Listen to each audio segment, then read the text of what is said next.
cheating CEOs, Colbert's cancellation, the WNBA for some reason. All that and more on this episode of the Newsy with Ruzy Show. Cue intro!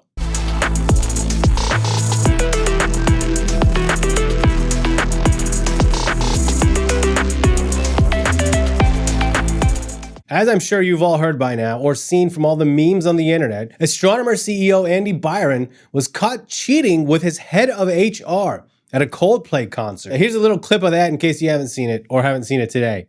Yeah. Oh, look at these two. All right, come on. You're okay? Oh, what? That's why I never cheat. It has nothing to do with the fact that women don't find me attractive or it would be impossible for me to cheat because I can't talk to women. That's not why I don't cheat. I don't cheat because this would happen. A lot of different takes on this. Obviously, scumbag and homewrecker.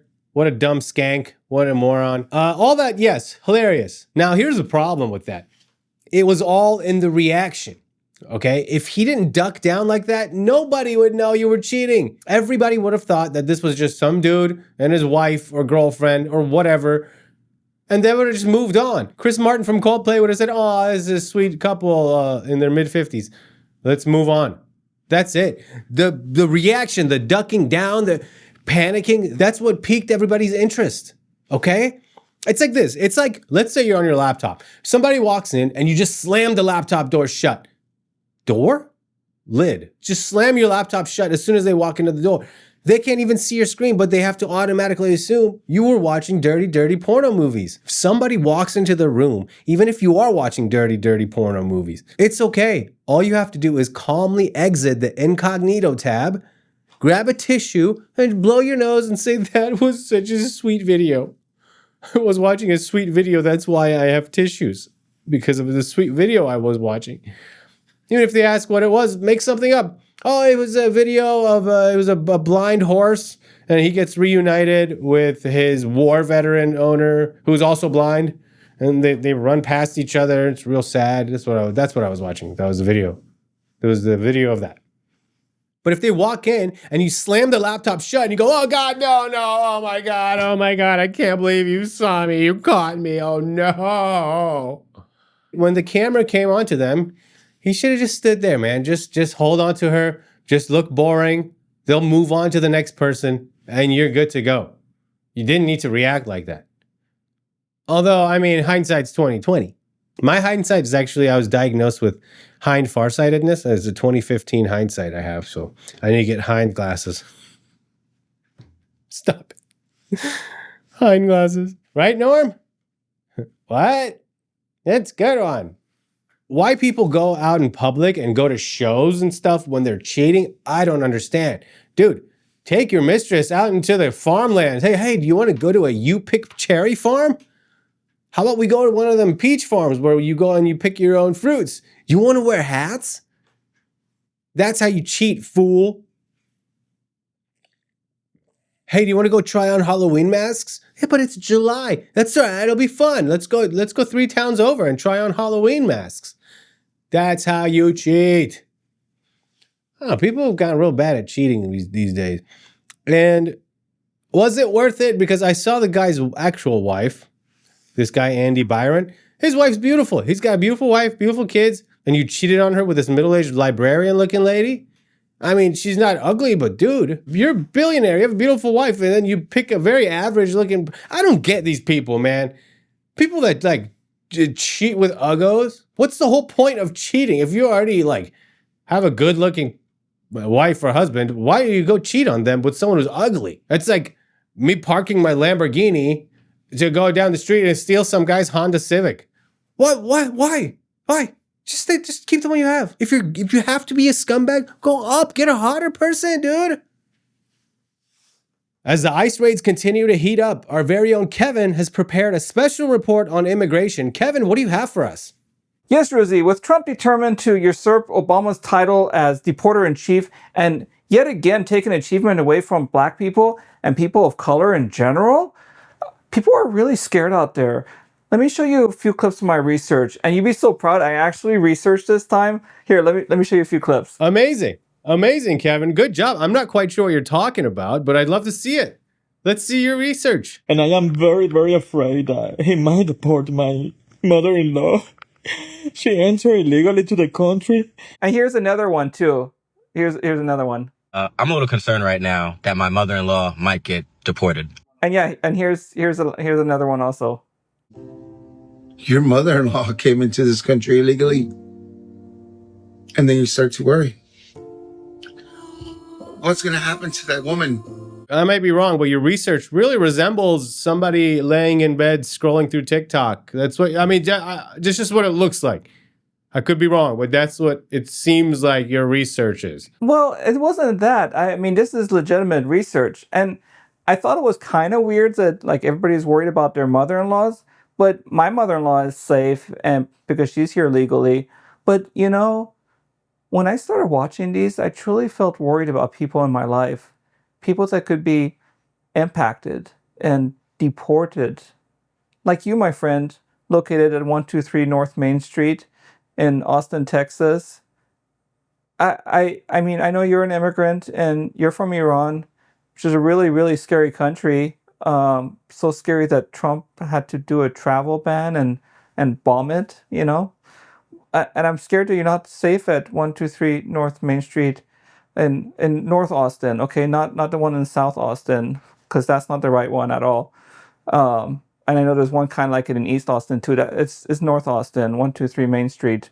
Like, let me hear this. I have a map of it. This is like the area I don't want ICE to find you at, like right there. You see that? What are you? Wait, what are you? Take that off the screen. What are you doing? What are you talking about?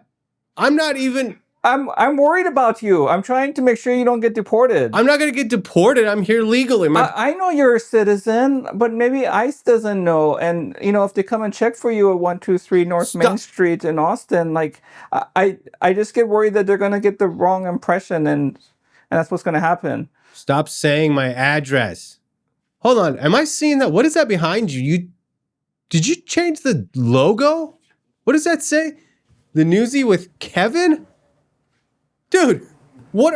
Hey man, you treat me like crap on this show. Like I don't do enough research and too lazy to go like more than a block from my house to do a shoot. And here I'm just scared for you, like a good friend. I can't believe you're so ungrateful. Like, and act like I'm trying to report you to #ICE deports. Anyway, back to you. Oh my God, he's trying to take over the show. Yeah, good luck, Kevin. Yeah, I'm sure everyone's gonna watch the Newsy with Kevin.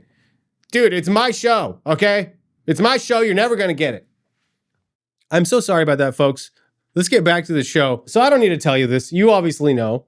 But the WNBA All-Star game was last weekend. What an incredible game. I missed it. I had a thing. Oh, man, I missed it again. Here's a big story on the WNBA All-Star game. A lot of the players, most of the players, were wearing t-shirts that read, "Pay us what you owe us," because they feel they're underpaid. I can't understand, where do you think that money's gonna come from? Who should pay you more? Where is the money? I want a bigger piece of the pie, but there's no pie. We need pie. Hey, I want more pie. How come I don't get that much pie?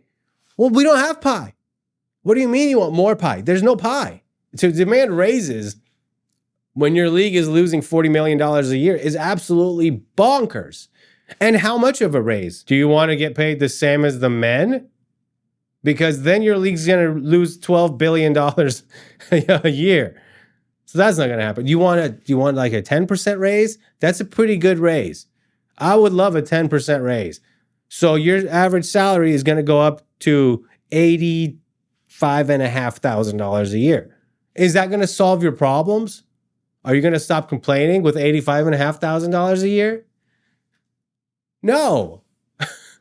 They want to make millions of dollars. If your event brings in thousands of viewers and you want to get millions of dollars, you're asking to get $1,000 per viewer. Is a viewer worth $1,000? How much is a ticket? $14? $28 if you want to sit in the front? There you go. There's $28. Now you need $972 more dollars. Where are we going to get that? We got to buy the guys who buy popcorn, okay? Popcorn, beer, parking, you can buy a couple of jerseys.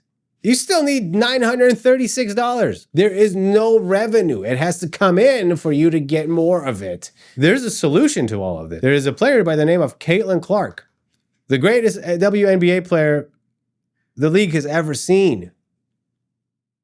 That's high praise. Caitlin Clark is better than all my previous favorite players in the WNBA. She's even better than players such as Laura Jackson or Candace Owens. Candace Owens is Candace Parker or Cheryl Swoops. She was, oh man, she remember Swoops? She was the best. Caitlin Clark is better than all of them, better than any player today, and she brings in not only thousands of viewers, but millions of viewers. There is your solution. She is your golden goose. The problem is a lot of the other WNBA players can't stand it. They're jealous. They have this fiery jealousy. Not all women. They have this fiery jealousy. They can't see Caitlin Clark getting attention, even though she's bringing you all the opportunity for everything you ever wanted. There's fans, there's viewers, people are watching. Can you imagine that? People are watching your game now. And what do? Pull her hair, stomp on her, body slam her, elbow check her. Here's what I think we should do. You know what? You had your chance. Caitlin Clark goes to the NBA. She gets signed to some horrible teams. She gets signed with the Washington Wizards. Plays on the bench. She comes off in garbage time. She gets a $3 million a year salary, which is, I'm pretty sure, as much as every other WNBA player combined. So they learned their lesson. Okay, you had the solution. She was there to save y'all, and you ruined it.